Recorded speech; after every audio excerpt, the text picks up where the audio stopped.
My friend, the X-Men movies are an anomaly. You bring up one, we gotta talk about them all.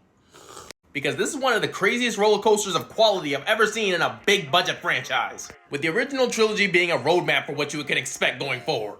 You would have a good or decent one, then you would have a banger, and then you would have a dumpster fire. The original X-Men was decent, not great, not bad, just okay. Then you had X-Men 2, or X2, or X2 X-Men United. To this day, I still don't know what the hell we call this movie.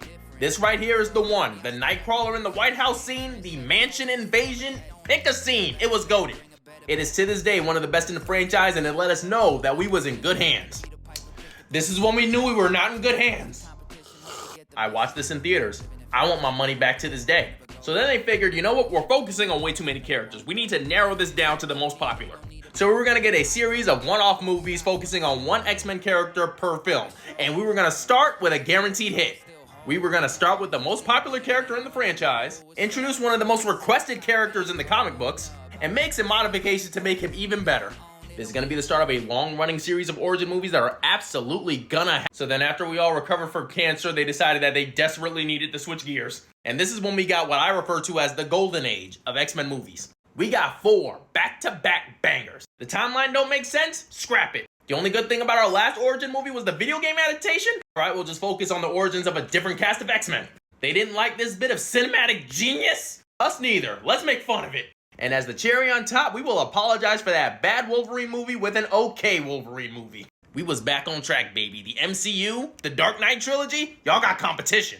No, because why y'all got me in there looking stupid? No, I did not proofread the list. I forgot this was the next one up. So true to form, we had good, we had great, and we had our dumpster fire. So we are due for a good one again. As a grown man, I cried tears of joy.